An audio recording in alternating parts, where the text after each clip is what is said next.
Diaz's weekly press conference. The Canes head to the Steel City this Saturday to face 17th ranked Pittsburgh at Heinz Field. Kickoff is noon on ACC Network. As always, we'll start with an opening statement and then we'll open it up for questions. Coach, take it away. Yeah, thank you, Carter, and thank you everybody for being here today. I just want to start off and congratulate Tyler Van Dyke, who I believe has just been named the ACC Rookie of the Week, and Jalen Knighton, who is the ACC Running Back of the Week, both well-deserved and for certain we needed every bit of their contribution to defeat a really, really good NC State football team on Saturday night. But obviously in our league, I think the biggest score line of the day took place in Heinz Field with Clemson going down to Pitt, and Pitt really deserved winners. I mean, won the game, played outstanding. You know, when you see someone put 464 yards of offense on Clemson's defense, that stands out. And Kenny Pickett right now is, you know, he may be the best quarterback in the country, and we've played some really, really good quarterbacks this year. So another great challenge for us. Obviously, it was a good feeling in the building yesterday when the players came in, but I would say it was a quick turnaround in terms of putting the state win to bed and getting our attention on Pitt, because they're certainly deserving of it right now. I mean, them and Wake Forest are the class of our league, so we got a chance to go on the road against another top, 17th ranked team, and get into another great. We've had great games with Pitt in the past, and we expect this to be no different. Questions? Great, thanks, Coach. We'll start with Susan Miller-Degnan from the Herald. Susan, go ahead. Hi, Manny. How much did this victory kind of reinvigorate the team as a unit, and how has it affected their psyche going into Pitt? And I also wanted to know a little more about Jalen. He brings kind of a double dimension to the offense and how important he's been. Well, Susan, there's no question that winning helps your confidence. I think as was on display, I mean, the guys were working, the guys were fighting for each other, but you want to see confidence. And that's, I mean, if you look at Pitt, look at the season that Pitt's had, how confident they've gotten week in and week out with how they've played. You can make the same argument for NC State. I mean, winning does breed confidence if you manage it the right way and continue to improve. So it was good, as I mentioned, it was good to see their efforts rewarded with a victory. But there's still plenty of things on that tape that need to be fixed, that need to be improved for us to really be the team that we want to be. And then, as you mentioned, Jalen, I think there's two things that are exciting. One is obviously the explosive nature to his game, not just as a runner, but as a receiver. We've seen that 2 weeks in a row, scoring touchdowns from way out, and what that does to a game, because, Pitt's always very, very difficult on defense. And, sometimes it's going to come down to explosive play. There's not going to be a lot of pretty long drives against a Pat Narduzzi defense. So the ability to break an explosive run or to get out on a pass play and to go all the way, you got to do that sometimes against defenses like what we faced last week and what we'll face this week. But I'm also really proud of Jalen and his ability to run in between the tackles and get some of the hard yardage in there, not just everything being out on the perimeter. And some of those plays are as important. Sometimes getting 4 yards when, maybe 2 are available, those are important as the big ones as well. So I think he's very well-rounded. He's playing with a lot of confidence. And like I said, we sure need it. Thanks. Next, we're going to Matt Shodell. Matt. Oh, hey, Manny. So to build on Susan's first part of her question a little bit. So like the teams are playing so hard, I can't remember, honestly, seeing many teams playing this hard. So I was wondering, the driving force for that. I mean, obviously they're playing for each other, for the coaches, like normal, but is there maybe like something extra going on? In the past, there's the us against the world thing from Miami. Is this maybe in a sense like us against the negativity on the outside type deal? Like, I just wanted to sort of get your thoughts on that. It would be hard to say exactly what makes 100 people play hard in terms of that type of psyche. I do think it's kind of, starts in our off-season program. I mean, we've obviously had some ups and downs in 3 years, but one thing we've done every year is we've had some big comebacks, whether I was coming back down from 28-0 against Virginia Tech. Last year, obviously 2 double-digit fourth quarter deficits on the road, where we came from behind. I mean, the team has shown mental toughness and the team has shown resilience. Obviously, this year they've been put to a different type of test with the way that we've started. But I got to credit the players. I think it's part of the leadership. I think it's part of the people that we have. We got really good kids, and we got kids that want to fight They want to, they're in it together.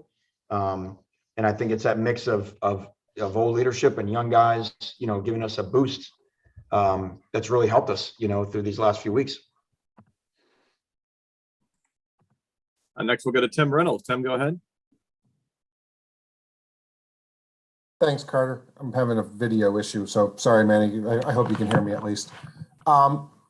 You mentioned, Pitt and Kenny Pickett. Obviously, they are off to a great start. A lot got made, about 7 different Coastal champions in 7 years, and this is sort of Pitt's turn, I guess, right now to at least midway through the year to set itself as maybe the best team in the division. What is it about the Coastal that has led to this never-ending roller coaster of it's just really, really good, or really, really difficult to be, for lack of a better term, dominant in this division, more than maybe 1 year in a row?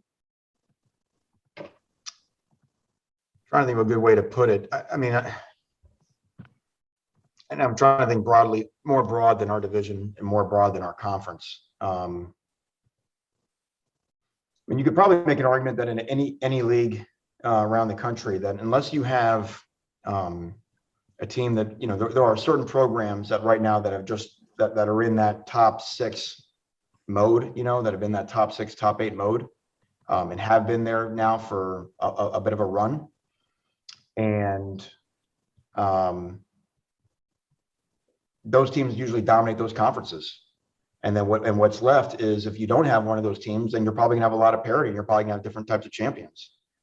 Obviously that's our goal. Our goal is to get back to the point where, we're one of those teams in the top of the country, which means that we're one of the teams that's dominating our division in our league. And Just joining Manny you see that around the country. But I think if you don't have that power, then you're gonna have I think it bears out every week. Other than, just a select few of teams at the top of college football, there's a ton of parity around. So I think what's going on in our division is probably just more indicative of what's going on everywhere. You look at the Atlantic. It's hard to say right now who's going to the Atlantic division right now. So I think it's just kind of where we're at. We're trying to, that's our job here. That's what I'm passionate about. Is getting this program to the point where we have the ability to dominate this conference, but we have a lot of respect for these teams that are in this division. There's some really, really good coaches and good players, and it's never easy to win your division. Manny, a quick follow. You've mentioned in the past couple of weeks the importance of I think you've called it Tell the Truth Sunday. How does that differ after a win? How important is it to be critical after a win as well? Thank you. It's absolutely important. What we always say is that, the offense players only watch the offense film, the defense players watch the defense film, the guys in special teams watch the special teams plays. Your film never says whether you won or lost. It is only a collection of plays that happen on your side of the ball. So to that point, what we're always trying to do is we're always trying to correct the performance. There's always a way to perform better. And certainly in all 3 phases, there's a ton of room for improvement. So we're happy that we found a way to win the game. But again, I do think we were a better football team last Saturday than we were in Chapel Hill. And I think we're actually better in Chapel Hill than we were against Virginia. We've got to continue to make that type of improvement to where we are with Pitt. There's still a high sense of urgency in this program because we started behind. Next, we'll go to David Lake. David, go ahead. Hey, Coach. Want to ask you about, ever since you were kind of the head coach here, you've talked about the importance of alignment from head coach, athletic director to president. I'm curious, after Blake James's actions last Friday, if you feel like the alignment between you and him is still there right now. Yeah, I would think it is. I think I know this, we both want the same things. But to me, what I'm aligned with a program that's mentally tough. I'm aligned with a program that's filled with competitors. I'm aligned with a program that looks adversity in the eye and finds a way to overcome it. And I think that's reflected in the way that our guys play. This is to me, for me personally, this is not just a job. I'm not trying to win a game to keep my job. This is a passion for me. This is, every time I walk in on the cane walk and I make sure I want to make eye contact with every 10, 11, 12-year-old that I see, because I think about myself in the Orange Bowl, watching the Canes and how important it is to me to get this thing back to that level, and fully understanding how difficult it is to get there, how much work it takes, how much heavy lifting it takes. and not just by one person.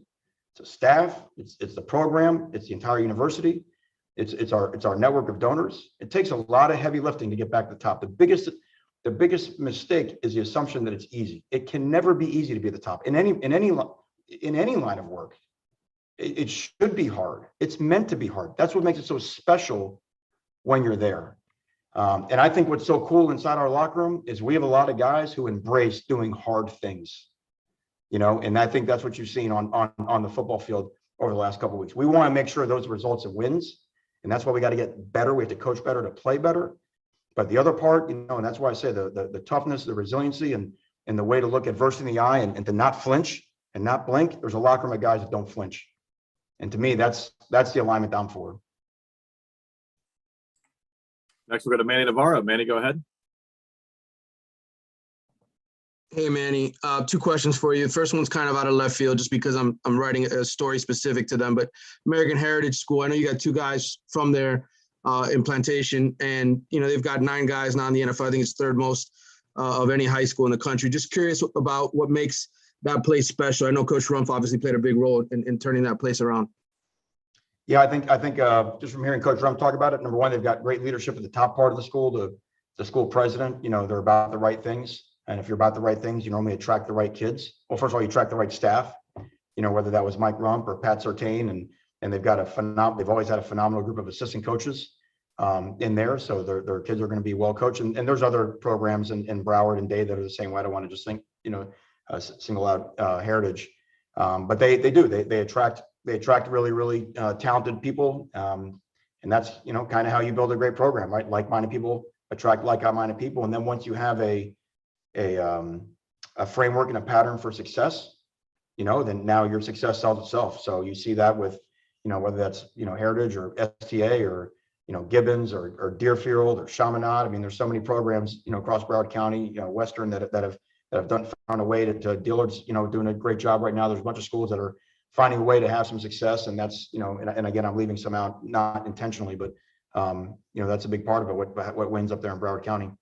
And the other one was just, I know the 2 plays right before the half defensively, the 2 big pass plays. I know that probably bothered you. Just curious, if it was a coverage breakdown in terms of guys just not doing what they're supposed to do, or guys getting to the ball late. I guess what's the best way to sort of describe what happened on those 2 pass plays? The best way is not the word bothered. It would be a much stronger word than bothered. I mean, the first play, it's cover 2. It's 4 verticals against cover 2. And all we got to do is stay in our half of the field. If you stay in half of the field, the quarterback doesn't even throw the football to that outside lane. So we were guessing. We were trying to guess and anticipate, on another throw or something like that. It was a mistake. And I mean, mistakes in critical times get punished like that. And then the same thing with on the next play. And we didn't have a safety in the middle of the field. We didn't match up to the vertical threat. I mean, it was just, it was bang, bang. It was just as poor plays you can have in any time of the game. But then when you consider it was in the last 40 seconds, just inexcusable. The proud thing I have, we went in the locker room, we owned it. We put it in the past, which is where it lived. And then the offense did a great job of picking up the defense, went down the field to start the 3rd quarter, got a touchdown, got us back in the lead. And then I thought we played really great complementary football from there to get the win. Thank you. Next, we'll go to Chris Stock. Chris, go ahead. Yeah, Coach, I wanted to follow on that. I just want to get cornerbacks. We saw Marcus Clark and Isaiah Dunson play more. We saw Couch and Ivy play less. Could you summarize kind of where the cornerback position, the shuffling, kind of where it is right now as a group? Yeah, I thought Stevenson played very well. I thought Marcus Clark played really, really well. I thought Marcus, for his first start, I think he had 1 missed tackle, but other than that, he tackled, great, covered great. I mean, they're really, really good at throwing fades in the red zone. He did a great job breaking up the fade in the red zone. Really encouraged by his play. Couch was basically sick all last week. So was kind of struggling how to get an IV at some point during the game. He just wasn't up for the races on Saturday. So it'll be obviously with Pickett. TC's a guy that we believe in a lot, and it's gonna be an important week for him to do a great job in coverage against them because they've got really talented wide receivers at Pitt. DJ Ivy still factors in for us. Still does a nice job playing. So we're going to need some depth. You mentioned Dunson. Dunson may have to move to safety. I actually meant to mention this. We're going to lose Bubba Bolden for the rest of the year. In the Virginia game, he hurt his shoulder. He's tried to play with it the last 2 or 3 weeks. It's affecting his tackling. It's affecting his overall play. And he can't be the player out there and help us, especially at that position where it's unfair to have a guy kind of playing with half an arm. So he's got to get an operation on that to get it fixed. So Bubba will miss the rest of the year, and it's a tough loss for us with the leadership he brings and the communication he brings to us on the back end. But another opportunity for some of the guys, the young guys, to step up and claim playing time. Next, we'll go to Tom D'Angelo. Tom, go ahead. Okay, here I am. Sorry.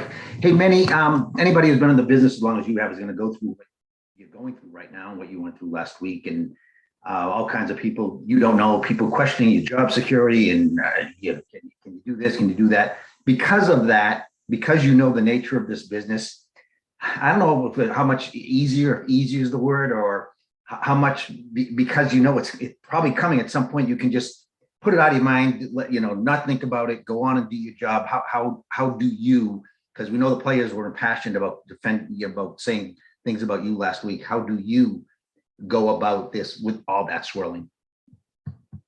I mean, the only way I know is you don't make it about you. I mean, I guess that's why I keep going back to when you play a game and when you win or lose, right? You come in the next day, you obsess over it. And again, you can win by 50 or lose by 50.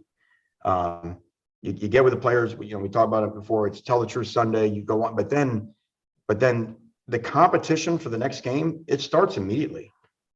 I mean, last night we're on Pitt, like we're competing against Pitt. And to me, the way a competitor thinks is that, you've got to out-compete Pitt's players and coaches on Sunday night. You got to out-compete them on Tuesday practice. You got to out-compete them on Wednesday. I mean, it is everything you're doing, you're competing. Now the game is the ultimate manifestation of that week-long competition, but you're engaged. That's kind of what I mentioned Saturday night after the game. Like it's hard, I guess, to explain, but you're engaged in a battle all week, and that is all consuming.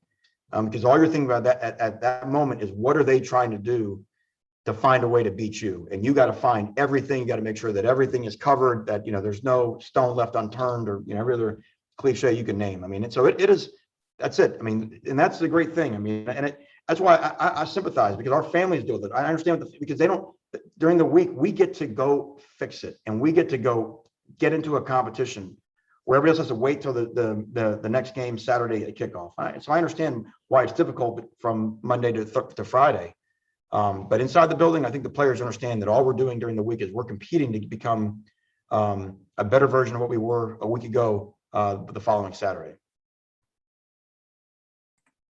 Next, we'll go to Gary Furman. Gary, go ahead.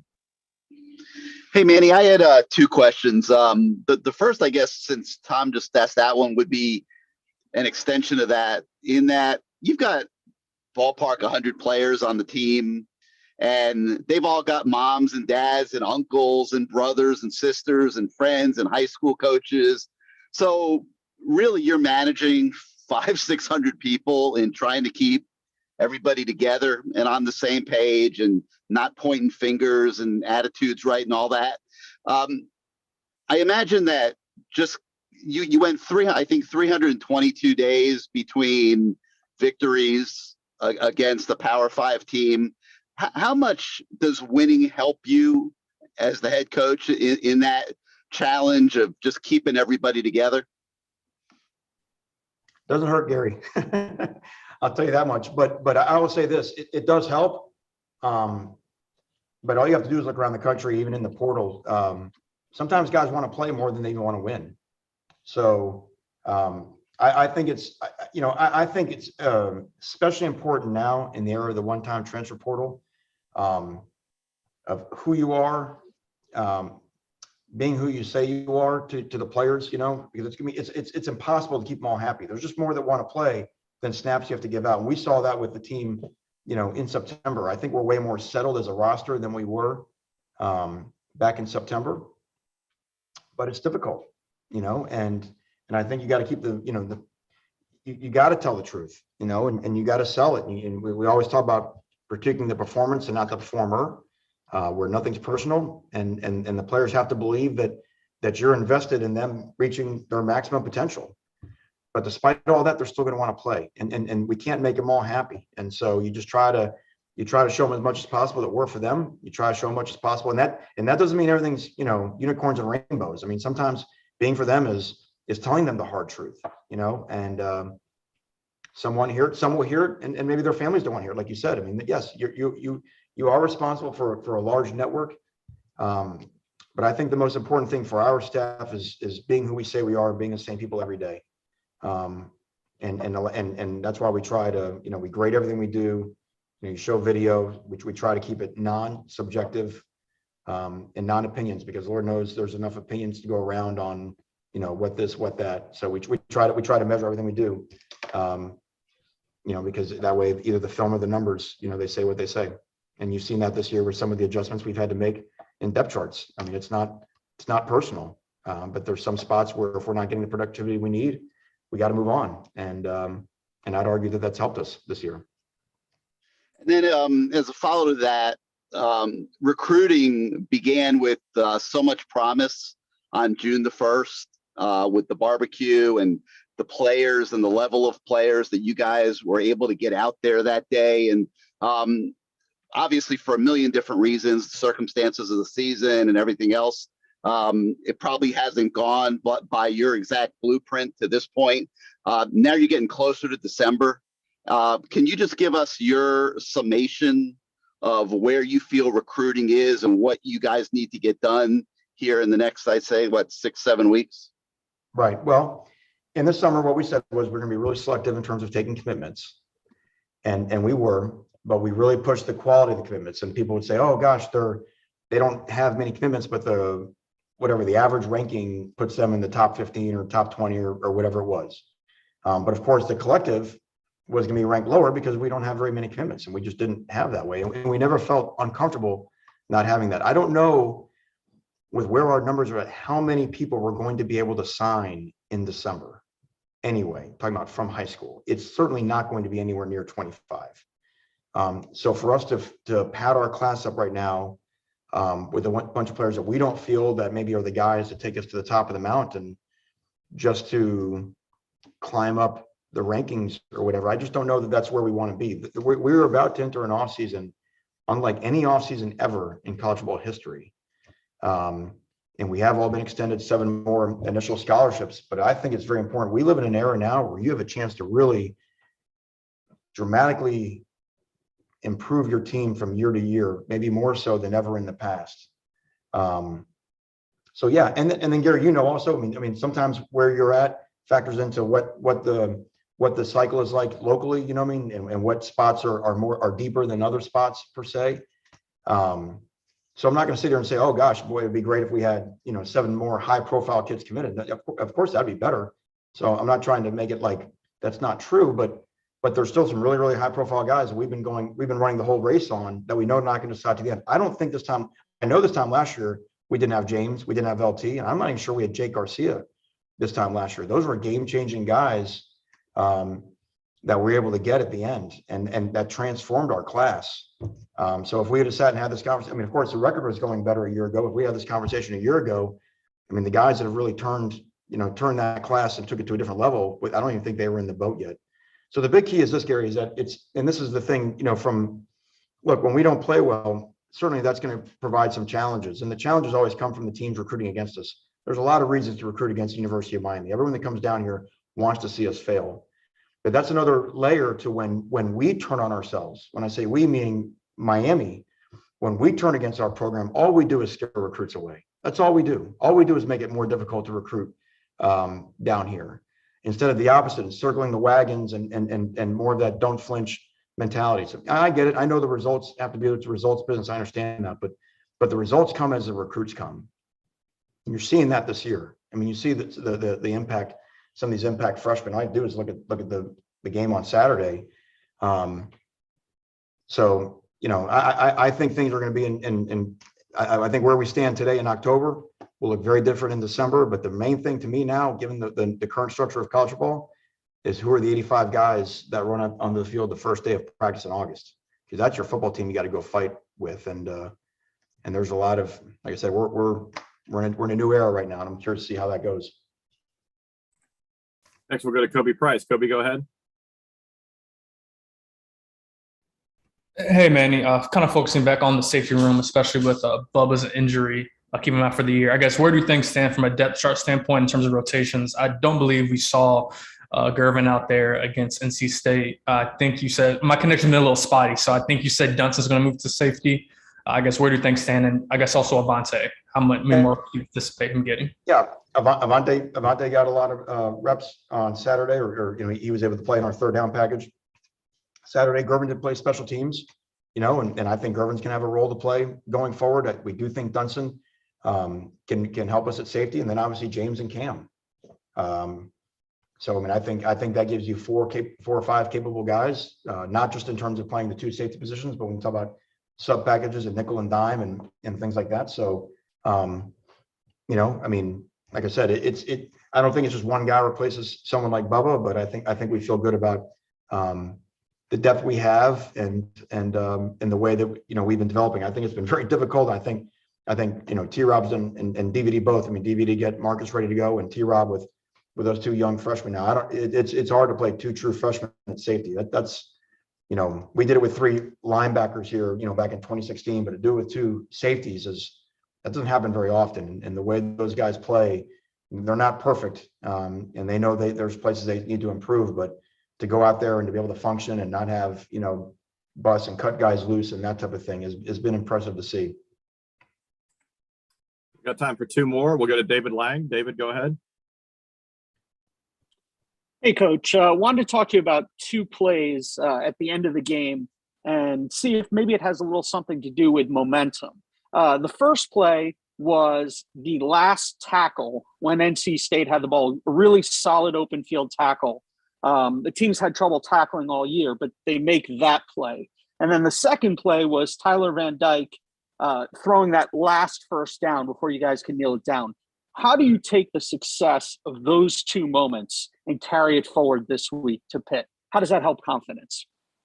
Well, I think the Cam tackle, I think that kind of put the cherry on the cake of our tackling. We had, by the way we graded, we had 8 missed tackles on Saturday, which, and that number had been in the 20 region and stuff like that. So it's not complicated. We played better because we tackled better, and to see Cam make an open field tackle like that on a play where, as you mentioned, where, that wasn't always 100% proposition for us. I think that gave everybody confidence that, the point of emphasis that we put on, during the week. And again, as we mentioned, some of the depth chart changes matter, and we are a better version of ourselves because of that.